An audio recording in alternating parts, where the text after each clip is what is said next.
após essa correria, esse embate de eleições do último dia 2, o prefeito não tinha se pronunciado, não tinha falado sobre política, não tinha falado sobre gestão, mas chegou a hora, finalmente, da gente conversar sobre isso. Com os números na mão, resultados que preocupam, Orlando, como é que você viu, como é que você digeriu já essa situação do último domingo? Bom dia, Limoeiro, bom dia, Gonçalo, bom dia, Everton Cristiano, homem federal, né? Esse homem aí é federal. É. Ele é Everton Felipe e é Cristiano Ronaldo. Bom dia a todas e a todos que estão nos escutando. Gonçalves, eu fiz um delay, né? Hoje são 6, segunda, terça, quarta, hoje é quinta, né? Hoje é quinta. Para que a gente pudesse botar a cabeça no lugar, né? Analisar de forma tranquila os números. Eu quero primeiro agradecer a todos os limoeirenses. Eu posso falar pelo povo de Limoeiro, não posso falar pelo povo de Carpina, povo de Surubim, povo de João Freire, Feira Nova, não é verdade? Verdade. Eu posso falar e me dirigindo ao povo de Limoeiro. Quero agradecer a todos e a todas que entenderam nossa mensagem e que deram uma votação expressiva ao nosso deputado federal Ricardo Teobaldo, que também fizeram com o nosso deputado Gustavo Gouveia uma votação expressiva que transformou Gustavo no deputado estadual majoritário. 10.700 estava na conta? Não. Ou se esperava mais? Não estava não. Eu estava pensando que nós poderíamos ter mais pessoas prestando atenção e mais pessoas nos apoiando nesse momento importante e histórico. Mas dessas mais pessoas, vocês imaginavam que seria quantos votos? Algo parecido com o que aconteceu, por exemplo, com a senadora Tereza Leitão, que eu quero aqui parabenizá-la. Parabenizar Ricardo pela votação, parabenizar Gustavo Gouveia e parabenizar a deputada Tereza Leitão. Eu declarei o voto a Tereza Leitão. Eu não declarei meu voto de presidente, até por uma questão de um acordo, de respeitar a decisão do deputado Ricardo, de não declarar o voto ao presidente da República, para não haver nenhum conflito com os seus eleitores, tanto que apoiam Lula, como aqueles eleitores que apoiavam Bolsonaro. E a gente sabe que existe radicalização de ambas as partes, né? Há radicalização na militância de Lula, nos eleitores de Lula, e há radicalização na militância nos eleitores de Bolsonaro. Pelo resultado dos números para presidente, você não acha que se ele tivesse declarado voto a Lula, não seria melhor a votação dele? Deixa eu fazer uma análise. Nós respeitamos a decisão do deputado, lógico, isso é parceria, e parceria tem que ser respeitada. Eu votei em Lula, não declarei o voto, e não fiz campanha para Lula.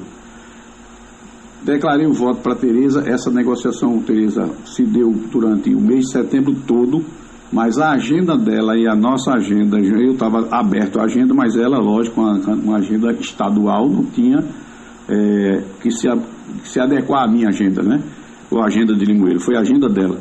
E a gente só fez essa publicação já faltando o quê? 10 dias para a eleição. 10 dias. Mas, Gonçalves, o que eu quero colocar é o seguinte, veja só, Ricardo teve 10.700 votos, a primeira colocada para governador foi Marília Reis, teve 9.000 votos.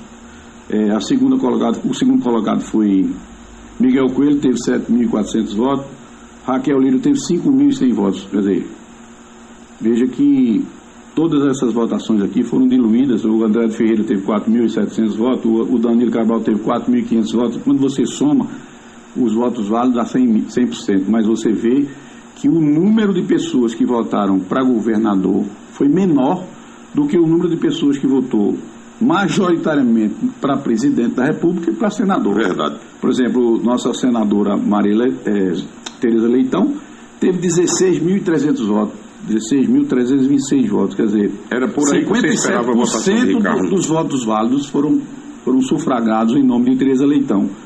57%.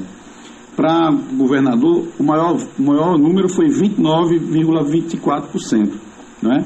E aí a gente vê, o segundo colocado teve 23,72%. Ricardo teve 32,57%. 33% do eleitorado que votou em deputado votou em Ricardo Teobaldo. Quer dizer, foi uma votação expressiva, mas nós tínhamos um número que no dia 20 de setembro nós tínhamos uma pesquisa que apontava Ricardo com 43% de intenções de voto. Mas intenção de voto não quer dizer o voto na urna. Então as pessoas não prestaram atenção devidamente e simplesmente se perderam, eu diria que se distraíram e votaram num conjunto de deputados que não vão vir aqui. E até, com todo respeito, naquela candidatura que não tinha chance nenhuma, como não teve, né? Mas que teve uma votação também expressiva de 7.300 votos, que é a candidatura do Marcelo Mota. Eu cometi esses erros no passado, Gonçalves. Em 94 eu fui candidato a deputado, eu era vereador. Indicado por Sérgio Guerra. Não, foi por Eduardo Campos. A primeira candidatura a deputado estadual, eu era criança, eu tinha 30 anos, 30 e poucos anos, 32 anos, eu era um menino. Eu não tinha uma formação política, eu não tinha uma visão de vida, né? E eu fui candidato a deputado e ajudei Eduardo Campos, ele foi o segundo mais votado em Limoeiro. O primeiro foi Sérgio Guerra, o segundo foi Eduardo. Depois, em 98, eu fui candidato de novo a deputado estadual. Eu não sei onde é que eu estava com o juiz naquela época, aí já era um homem mais maduro. Mas fui assim mesmo, na perspectiva de ir naquela candidatura da sereia. Ah, não, você vai ser se você não for eleito em Limoeiro, você vai ser um suplente. Aquela conversa bonita que os políticos fazem, e muitas vezes a gente que não tem uma formação política se empolga e vai na onda e termina quebrando a cara. Infelizmente, Gonçalves, a gente tem que comemorar a votação dos deputados, mas a gente não tem muito o que comemorar na questão da derrota, né, da perda do mandato do deputado Ricardo Teobaldo. Foi muito ruim para Limoeiro. Limoeiro ainda não sabe, né, ainda não percebeu, ainda não fez a leitura do prejuízo que Limoeiro vai ter. Deixa eu te fazer uma pergunta. Do deputado Ricardo. O São João lá do Parque, sem Ricardo, deputado federal. Essa é uma parte administrativa. Eu queria concluir a parte de política. Deixa eu te dizer, fazer uma leitura bem clara. Essa parte aí que você está me dizendo já é uma parte administrativa. Eu quero dizer o seguinte, gente, que todas as emendas parlamentares, desde o governo Temer, que a lógica mudou. Então, no governo de Dilma, no primeiro governo de Lula, o segundo, né? Eu era secretário de saúde, já fazia militância no SUS e tinha, Gonçalves, aquelas perspectivas de você fazer os projetos e aprovar os projetos no sistema de informação do Ministério da Saúde. Estou falando do Ministério da Saúde. Provavelmente na educação também era assim. E a gente conseguia fazer as coisas, mesmo com apoio político, mas também havia uma ação muito importante do ponto de vista técnico. Com o governo Temer, essa lógica mudou. A lógica passou a ter o fortalecimento do parlamento, e o parlamento, a partir das emendas parlamentares, aqueles municípios que tinham deputados, tinham mais perspectiva. Foi o que aconteceu com o Ricardo, já no final do governo,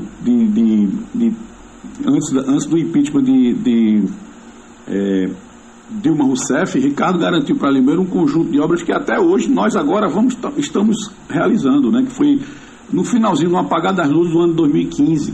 Se eu não me engano, foi 28 de dezembro de 2015. Ricardo garantiu as emendas para a ponte, para um ginásio esporte, né? Para os asfaltos e para os calçamentos. Os calçamentos nós estamos realizando, vamos realizar todos. São 39 ruas. Mas aí nós, só falando de política e porque foi dentro da política que Ricardo fez essa fala, e a gente vibrou, todo mundo vibrou do outro lado do rio, todas aquelas ruas que ainda não estão calçadas. Ricardo disse, nós vamos para Brasília em outubro buscar as emendas. A gente fez um levantamento, dava algo em torno de 20 milhões de reais, e Ricardo assumiu os compromissos políticos. Infelizmente ele não vai poder cumprir. Nós também vamos ter muita dificuldade. Não vou aqui estar falseando palavras. Eu fui eleito para ser gestor, para fazer políticas públicas, não só fazer política partidária. A política partidária encerrou domingo, e a gente tem que ser sincero com as pessoas, né? Essa votação de Ricardo foi boa, ele teve 80 mil votos, 78,8, 880, quer dizer, 80 mil votos, 80 mil pernambucanos. Teve votos para se eleger, mas o partido ele teve mais votos do que 5 deputados eleitos.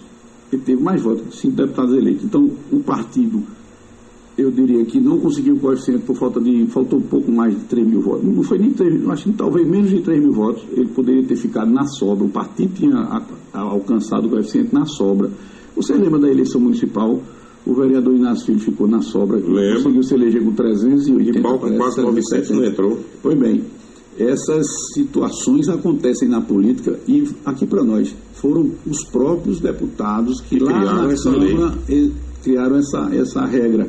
É uma regra, uma lei que, por exemplo, tirou o mandato de Ricardo Teobaldo, tirou o mandato de Volney Queiroz de Caruaru está sem deputado federal, tirou o mandato de Raul Iri, vejam os nomes, né, que Pernambuco perdeu, os parlamentares que Pernambuco perdeu. Tirou o mandato de Daniel Coelho, com 110 mil votos. Tá? Então, vários políticos, vários deputados importantes, como Ricardo Teobaldo, perderam seus mandatos. Limoeiro ainda não percebeu a perda considerável que Limoeiro vai ter, deixando de ter políticas alinhadas e aliadas à Câmara, né, que é as emendas impositivas, as emendas parlamentares. Quem quiser que critique esse modelo, mas esse modelo está posto. Eu não sei se o próximo presidente da República vai ter condição e capacidade política de mudar essa realidade. Isso porque não depende dele só também, né? Veja só, digamos que o presidente Lula vence a eleição dia 30 de outubro. Hoje o Congresso está mais à direita do que ao centro, né? Então, como eu sou moderado, eu nem sou direita, nem sou esquerda, eu me considero um cidadão, antes de ser político, eu me considero um cidadão equilibrado, que nem sou fanático pela direita, nem sou fanático pela esquerda. Eu quero administrar o meu município da melhor forma possível. Então eu tomei essa decisão, juntamente com o Ricardo, de fazer a nossa campanha dizendo, olha gente, seja quem for o presidente, seja quem for o governador, mas a gente tinha posição. Por exemplo, a gente votou em Miguel e fizemos campanha para Miguel. Miguel foi o segundo colocado aqui, com uma votação expressiva também, né? Miguel foi o segundo colocado, com 7 mil votos. Marília teve 9. Então, a gente tinha tranquilidade de dizer que a gente estava pensando na nossa cidade. Ricardo estava pensando também nos votos de esquerda, né? Dos eleitores de Lula, e nos votos de direita dos eleitores de Bolsonaro. Infelizmente, a população majoritariamente não entendeu. Nós poderíamos ter tido 15, 16 mil votos, como teve Tereza. Mas só que Tereza estava concorrendo com 4 candidatos. Ricardo estava concorrendo com uma infinidade de deputados federais, e está aqui o resultado, né? Todo mundo aqui teve voto. Por exemplo, Pedro Campos nunca veio aqui agora na eleição. O irmão se elegeu com 11 mil votos e nunca mais veio aqui trazer um copo d'água. Sequer deu uma contribuição com relação à Compesa, que é uma vergonha no nosso município. Mas você veja, o Pedro Campos teve 1.600 votos, 1.663. A Clarissa de Técio, você já viu essa moça aqui? Não. Mas os evangélicos votaram dela, 1.275 votos. O Heriberto Medeiros teve 727 votos aqui. Maria Arraes teve 668 votos. O Túlio Gadelha, você já viu esse rapaz aqui? Passou aqui alguma vez? Não, só fato a verdade na televisão. Se saltar ele no céu, ele volta para casa? Eu acho que ele não volta. Ele teve 656 votos. Quer dizer, Guilherme Uchoa teve 528, Fabiola. Essa Fabiola Cabral é de onde essa mulher? Nunca vi falar. Eu só sei da de Vitória, que é a única deputada da região agora, né? 458 votos. Quer dizer, aí vê só, sabe quem é que está órfão, Gonçalo? Para ser bem sincero, quem está órfão é a Mata Norte e o HC Setentrional. Perdemos Sérgio Guerra e agora perdemos o deputado Ricardo Teobaldo. Vai fazer uma falta considerável. Eu estou falando do ponto de vista político, do ponto de vista das representatividades no Congresso, né, das questões mais importantes que diz respeito à população. E as pessoas, às vezes, não percebem o que está acontecendo no mundo real. Por isso que tem alguns poucos, assim, que fazem a leitura errada, comemorando a derrota de Limoeiro. Quem perdeu foi Limoeiro, gente. Né? Ricardo é um cara bem resolvido, vai cuidar dos negócios dele, ele é um cara articulado, é um cara que tem prestígio, é um cara que sabe entrar e sair em todas as esferas. Que vive bem sem a política, né? Foi bem, mas Limoeiro não. Limoeiro é uma cidadezinha do interior do Nordeste, do interior de Pernambuco, que agora está órfã, tá? De pai e mãe. Nós não temos onde nos escorar. Os deputados estaduais podem muito pouco, né? Para não dizer que não podem quase nada. Porque quem decide as políticas a nível estadual é o governador. O deputado pede, né? E assim é a vida. Mas a gente não pode deixar de considerar que Ricardo deu sua contribuição importante ao município. Eu ouvi durante a campanha, o calor da campanha, aquela história de Orlando é um pau mandado. Eu sou um parceiro, eu sou um cara de grupo, eu sou um cara que tem um lado. A minha parceria era com o Ricardo, continua sendo, tá? Porque ele perdeu o mandato, isso não quer dizer que ele vai sair do mapa. Já dizem até que ele vai assumir a prefeitura. Pois bem, mas isso aí é quem diz o que quer, isso aí é bobagem, né? Isso é folclore, não se pode dar crédito. Folclore, A verdade é que politicamente, né, a cidade perdeu, né? Mas nós vamos continuar aí, a gente vai partir para agora, no segundo bloco, a questão administrativa. Quais são os reflexos desses resultados eleitorais para a nossa querida Limoeiro, para a nossa região do município. Não é? Orlando, a gente conversando aqui sobre essa perda do mandato do deputado federal Ricardo Teobaldo, e quando a gente diz Limoeiro perdeu, vamos agora pensar em Limoeiro. Você falou nas obras de calçamento, de asfalto, que está pronta aí, tem algumas promessas ainda de chegar o asfalto para alguns pontos na cidade. Mas eu te pergunto, a verba da ponte está garantida, a verba do Cristo está garantido, esses dinheiros estão garantidos para acontecer? Ou com essa perda de Ricardo, essas obras estão comprometidas? Olha, vamos ser bem sinceros, quando acabou o domingo, eu corri para a engenharia. A gente passa a ficar um pouco alienado. Foi 30 dias de alienação voltada, não é alienação, mas é militância voltada para a política. Então, passei 30 dias de setembro, a gente precisava fazer o dever de casa. Infelizmente, o partido Podemos, ele não conseguiu fazer o dever de casa para atingir o coeficiente eleitoral, por isso que o Ricardo não renovou o mandato. E era uma condição sine qua non para a gente efetivamente realizar todos os projetos sem corte, que Ricardo renovasse o mandato para fazer articulação política nos ministérios. E a articulação política significa contrapartida, significa mais recursos federais, porque se depender da prefeitura, se eu não me engano, foi o vereador Osório que fez essa leitura aqui. E o vereador Enildo, na semana, acho que no começo da semana, exatamente, ontem, fez a leitura correta, todos os dois fizeram a leitura correta. Eu estou tendo que dizer, Gonçalves, eu tenho a obrigação de dizer, nós vamos chamar todos os secretários e vamos ajustar. Olha, uma empresa pública como a prefeitura, ela não tem que ser igual à empresa privada que gera lucros, né? Empresa privada, a gestão privada de uma empresa, ela gera resultados. A empresa pública, ela não pode ter não pode ser deficiente, eu não posso gastar mais do que eu arrecado. Então, as despesas fixas, elas são consideráveis. E despesas que a gente não tinha, por exemplo, nós não tínhamos o lixo, transportando o lixo para Igaraçu, que dá algo em torno de 350 mil reais mês. Hoje a conta de energia dele aumentou muito para todo cidadão, aumentou também para o serviço público. Nós pagamos algo em torno de 400 mil reais de energia mês e temos um passivo. Sem falar do acumulado que tem lá, né? Tem um passivo lá, um débito histórico de 4 anos que importa, e nós estamos pagando em dia as contas do mês de janeiro de 2021 até o mês de setembro de 2022. Estamos pagando em dia, nós não devemos nada da nossa gestão, mas tem um passivo lá, um débito histórico, que a CELP, eu não quero nem dizer os montantes aqui, para não dizer que eu estou chorando, mas é uma coisa que é impagável. Eu teria que parar a prefeitura, congelar tudo, dizer, não pago a ninguém, não pago fornecedor, não pago servidor, e vamos pagar a CELP. Nós não vamos fazer isso, nem vamos parcelar e não pagar. Está havendo uma questão jurídica, porque a gente não reconhece essa dívida, né? A gente está estratificando, não é fácil fazer isso, a CELP impõe os números, a gente questiona, porque é juros sobre juros, dá algo em torno de 7 milhões, 8 milhões de acumulado, e isso é impagável. Mas nós estamos pagando as contas em dias para que a CELP não corte, né?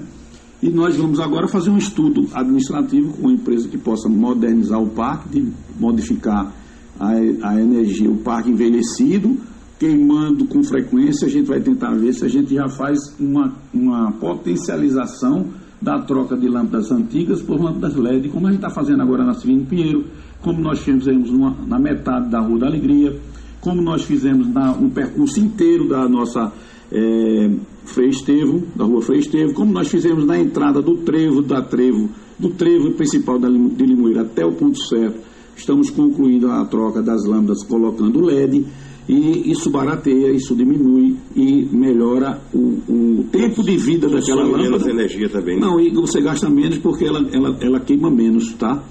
Então, Gonçalo, tem uma série de medidas administrativas que terão desdobramentos, né, nesse resultado da eleição. Por exemplo, você falou aí, você ia falando do São João, não foi? Sim, o São João lá de cima, ele era feito por emendas parlamentares feitas para a época, não é, junina, sem Ricardo. Você sabe o que a gente fez com as emendas de 2022, do São João de 2022, que a gente não teve porque houve muita chuva, né? Ou aquelas chuvas torrenciais que a gente fazia 11 anos que não tinha inverno. Nós evitamos esforços junto com o Ricardo em Brasília, fomos para dentro dos ministérios e modificamos o teor da emenda. Ao invés da emenda que a gente podia usar para fazer os festejos, nós estamos fazendo os canteiros da Avenida Severino Pinheiro, nós estamos construindo, né, repaginando a Severino Pinheiro, nós estamos fazendo os banheiros da Praça da Bandeira, nós estamos aplicando aquele recurso nas contrapartidas. Também. Nós estamos utilizando os recursos também, uma parte do recurso, já usamos nas contrapartidas dos calçamentos. Gonçalves, cada metro quadrado do calçamento, na época do ex-prefeito João Luiz, eu vou falar só de calçamento. O metro quadrado custava R$ 57,00 o metro quadrado. Quando nós reprogramamos, fizemos um distrato depois de 9 meses, 10 meses de gestão, vendo que a empresa estava fazendo a operação tartaruga, ela passou quase 9 meses para me entregar 5 ruas. Eu, marinheiro de primeira viagem, não sabia o que era calçamento, eu tinha uma militância na saúde, mas não tinha conhecimento técnico da área de engenharia, de infraestrutura, e não percebi que o cara estava fazendo a operação tartaruga. Quando eu fui para cima do secretário ali, eu disse, ali, o que é que está havendo? Que esse cara não quer entregar as coisas. Aí chama o cara para conversar, o cara disse, não, prefeito, porque cimento aumentou, areia aumentou, pedra aumentou, tudo aumentou, né? Frete aumentou, combustível aumentou, e o senhor está me pagando R$ 57,00 o metro quadrado. Aí eu vi o bicho pegar, né? Para piorar a situação, tinha a obra da Pracinha do Ceadal, está ali a obra do asfalto da Pracinha do Ceadal, está até Duas Pedras, ele só tinha feito o calçamento, mas não tinha feito as drenagens, as calçadas, o muro de arrimo, uma série de situações que estão contidas dentro do projeto. E um projeto não pode ser concluído sem ser concluído. Aquele projeto não está concluído, já deu defeito. Você vê que antes de chegar ali na fazenda de Dida, na casa de Dida, tem uma depressão lá, já fruto da falta de conclusão do processo de drenagem. Mas bem rapidamente eu quero dizer que, por exemplo, o calçamento que era R$ 57,00 agora custa R$ 97,00 o metro quadrado. Dobrou o preço, né? Entendeu, não? Aí o que é que ocorre? Onde é que eu vou buscar R$ 40,00 por metro quadrado? Você acha que isso a Caixa dá? Não. O Ministério dá? Não. É a Prefeitura que tem que honrar com R$ 40,00 o metro quadrado de calçamento. Então nós estamos fazendo um esforço importante. Toda a nossa gestão de custo, que muita gente diz, porque não dá para feira básica, porque não faz isso, porque não faz aquilo, porque não faz festa, porque não faz isso, porque não faz aquilo. É para exatamente fazendo gestão de custo, fazendo contenções de desperdícios, tá? Eu estou centralizando isso, ninguém gasta, nenhum secretário pode gastar aleatoriamente sem que o prefeito tome conhecimento, que nós estamos fazendo conta. Eu e a Secretaria da Fazenda, nós estamos o tempo todo, o gabinete do prefeito, junto com a Secretaria da Fazenda, com a Secretaria Ana Guerra, fazendo conta para não perder a liquidez, para não perder o controle da gestão. Eu entrei com o meu nome limpo, eu entrei com o meu CPF limpo, e eu tenho a convicção de que se depender da minha decisão política, que depende da minha decisão, eu tenho que sair com o meu nome limpo. Então nós vamos fazer um ajuste no custeio da máquina, nós vamos diminuir o tamanho da máquina, nós vamos diminuir, por exemplo, o custo da máquina para ela funcionar, né, para que a Prefeitura possa continuar com os resultados e com o pagamento em dia e com as obras. Aí vai diminuir um pouco o ritmo das obras, a gente não vai poder mais contar com as contrapartidas de Ricardo, as emendas parlamentares que são estratégicas. Então, se eu tenho essa visão e eu preciso custear as contrapartidas, eu tenho que ajustar, eu tenho que ser um gestor, eu não posso ser só político. Se eu for só político, vai dar errado, porque na política, demandas chegam todos os dias, tá? De toda sorte. O pessoal vai notar que o prefeito vai dar mais não do que sim a partir de agora. E nós vamos ajustar a prefeitura, porque nós não vamos ter mais a previsibilidade de dinheiro diminuiu, né? Total. Então a gente vai ter que otimizar a receita, nós vamos ter que otimizar os tributos, nós vamos pagar quem está devendo, a prefeitura, que é para poder a gente conseguir continuar fazendo obras. E o São João do Parque não vai ter? Porque a pergunta que eu fiz foi essa, você não chegou nela ainda? Não cheguei não. Eu estou dizendo indiretamente que é impossível ser feito. É impossível. Nós vamos fazer um esforço grande, né, para fazer o São João da Rua da Alegria. E que também teve parte da emenda de Ricardo, que ia para o São João do Parque, que nós usamos lá, no São João da Rua da Alegria. Lá não, aqui, rapaz. Aqui sim, aqui no São João da Rua da Alegria. Eu pensei que eu estava na prefeitura. Então, vê, o que é que a gente vai fazer? Um São Joãozinho daquele tipo, ou menor. Por quê? Porque a realidade é outra. Então, quando a gente diz que a população não entendeu ainda e não sabe o que perdeu, Limoeiro não sabe o que perdeu. O apoio forte, o braço forte em Brasília, usava dessa metáfora, dessa figura de linguagem. Limoeiro não pode perder o braço forte em Brasília. Era nessa perspectiva. Eu não estou aqui falando que o prefeito agora está cheio de mágoas, que o prefeito está cheio de... e vai dar não. Eu estou falando que eu preciso ser gestor. Eu preciso ir agora. Nós vamos fazer o Festival das Crianças, que eu assumi isso com as crianças. O parque está chegando, né?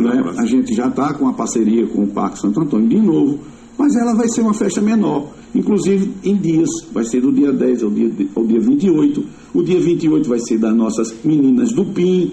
Alô Cecinha, alô as queridas meninas do PIN. O dia 28 vai ser dedicado ao PIN, ao CCI, né, aos idosos, de forma que ninguém vai pagar nada, ninguém vai pagar pipoca, ninguém vai pagar o ingresso do parque, mas também as meninas não vão andar naqueles brinquedos que são perigosos. Verdade. Nós vamos negociar com o Salustiano Júnior o dia 12, que no ano passado, dia 12, foi pago. Esse ano nós vamos conversar, nós vamos sentar, porque a festa vai ser diminuída em termos de patrocínio para as crianças, para a rede municipal de educação, para a rede estadual de educação, as crianças até 13 e 14 anos. O professor Fernando Mello quem está articulando isso com as escolas do município, as escolas do estado e as escolas privadas, algumas escolas privadas. Então, vamos ter que condensar nesses 18 dias, se eu não me engano.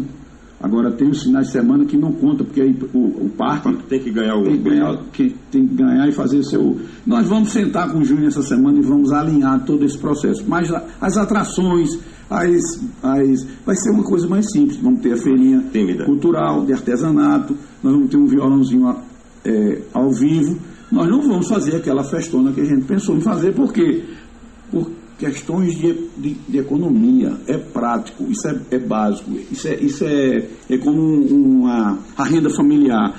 As pessoas, o marido e a esposa, o pai e a mãe da gente, fazem conta para não deixar faltar nada de essencial na mesa, né, das pessoas. E muitas vezes você sabe que tem muitas famílias que termina faltando. Então nós temos políticas compensatórias que a gente não faz a divulgação nem fotografia do que a gente está fazendo, mas as pessoas estão hoje passando por necessidade, por vulnerabilidade social, vão ao CRAS, vão ao CREAS e vão à Secretaria de Desenvolvimento Social e se cadastram e passam um período importante recebendo feira básica periodicamente. Então, a gente tem, Gonçalves, que botar a cabeça no lugar, tem que fazer conta e tem que ajustar o município. Se não quiser se perder, né? Por exemplo, se eu quiser continuar pagando o lixo em dia, se eu quiser continuar pagando a CELP em dia, se eu quiser continuar pagando a conta de água em dia, e a água não chega, né? E a gente tem que botar o pipa chegando por aí. A gente tem 4 folhas agora, 4 folhas, vou cortar hora extra, vou cortar uma série de vantagens que a gente precisa fazer para pagar as 4 folhas. Até dezembro. Até dezembro é ajuste. Aí chega São Sebastião, Carnaval, tudo dentro de um limite diferente do que a gente planejava. Costumeiramente fazia, né? Por exemplo, a gente não teve festas em 2021, mas já em 2022 a gente teve. Então nós vamos repensar e nós vamos planejar tudo de forma coletiva. O prefeito não decide nada sozinho. Agora o prefeito chama os secretários, vem cá, supérfluo a gente não vai fazer. O que puder ser cortado, nós vamos cortar. para poder se enquadrar à realidade do município. Se não, faz a festa como foi feito o São João de 2019, foi o último São João, que foi aquela bagunça do cantor ser contratado e não vir, Gonçalves, porque não recebeu o cachê. Isso é aquela bagunça, a bilheteria, uma hora o ingresso era X, daqui a pouco era 4X, 5X, o empresário fazia o que queria. Eu fui para a festa e vi, entendeu? E nós não vamos fazer isso. A juventude vai ficar chateada comigo. Eu tenho que ser sincero, eu tenho que ser objetivo. Eu estava pensando em reestruturar e ressurgir, recriar o Micaeiro. Nós vamos ter condição? Eu deixo a interrogação. Eu acredito que não. É uma coisa, é um supérfluo, né? Uma festa boa para a juventude, mas se eu for fazer dos cofres da prefeitura, eu vou sacrificar a prefeitura. Eu vou sacrificar, eu não vou atrasar salário, eu não vou atrasar o Limoprev. Gonçalves, quando nós assumimos em 2021, o Limoprev tinha um saldo de 14 milhões. O saldo do Limoprev esse ano, eu não tenho exatamente o valor agora atualizado, mas a última vez que eu conversei com o Lauro Bandeira, que é o presidente do Limoprev, o saldo era 25 milhões. Nós acrescentamos em 1 milhões em 1 ano e 8 meses. Significa o quê? Pontualidade, presteza, tentando sanear o Limoprev para o Limoeiro deixar de ser deficitário. Na hora que o Limoeiro deixar de ser deficitário, a gente exclui, do ponto de vista da Constituição e do ponto de vista da lei atual da Previdência, aquela taxação de 14% que ainda a oposição faz questão de dizer que eu taxei por minha conta. Isso está na Constituição. Isso está na lei da reforma da Previdência. Não fui eu que reformei a Previdência. Eu encontrei assim. Então, o que é que acontece? Para a gente sanear o Limoprev, a gente tem que tomar medidas administrativas. Eu estou tomando. Mas não é fácil. Não é fácil. Se fosse fácil, todos os prefeitos haviam conseguido resolver. Eu faço, não é? E a gente sente. Gonçalves, você sabe o que é? O desconto na folha do servidor dá hoje R$800 mil. A gente pagar em dia o desconto e recolher para o Limoprev. O desconto e para o INSS. O desconto, aliás, a folha e todo o custo do Limoprev, daquele Limoprev que deu prejuízo. 600 mil. O aporte é 600 mil. Quando você soma, dá 1.400.000. A capacidade de investimentos em obras, em infraestrutura e tudo mais que a população precisa, fica prejudicado porque a gente está aportando um valor importante no que a gente chama de despesas fixas, que não podem ser postergadas. Para a gente fechar aqui, as decisões desse segundo turno da política estão tomadas? Vocês vão seguir junto numa decisão ou você já sabe o que vai fazer? Olha, o Podemos é o partido onde nós temos o deputado Ricardo Teobaldo até janeiro de 2023 como presidente. Nós não vamos tomar decisão de forma isolada. Ontem, durante todo o dia, nós participamos de uma reunião com 8 prefeitos e alguns vice-prefeitos. Faltou o nosso vice-prefeito Zé Nena, que nós vamos levar, se Deus quiser, segunda-feira para uma nova rodada de definições. Então, o vice-prefeito, os vereadores, até com um gesto de homenagem ao nosso deputado Ricardo Teobaldo, nós estaremos lá no escritório do Podemos, lá próximo ao escritório de Ricardo, para essas definições. Porque o Ricardo tem toda uma articulação com as duas candidatas, até de proximidade.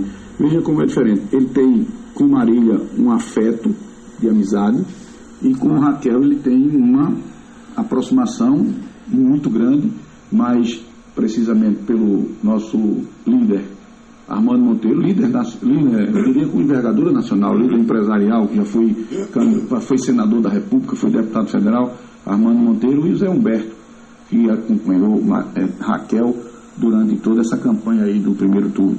Então nós estamos nessa conversação com os prefeitos, com os vice-prefeitos, com os vereadores do Limoeiro também estarão contidos nessa discussão, para ter uma definição, né, nesse segundo turno. Essa definição, segunda-feira, se Deus quiser, a gente publica e a gente decide coletivamente, os prefeitos, como eu disse a você, juntamente com o Ricardo Teobaldo.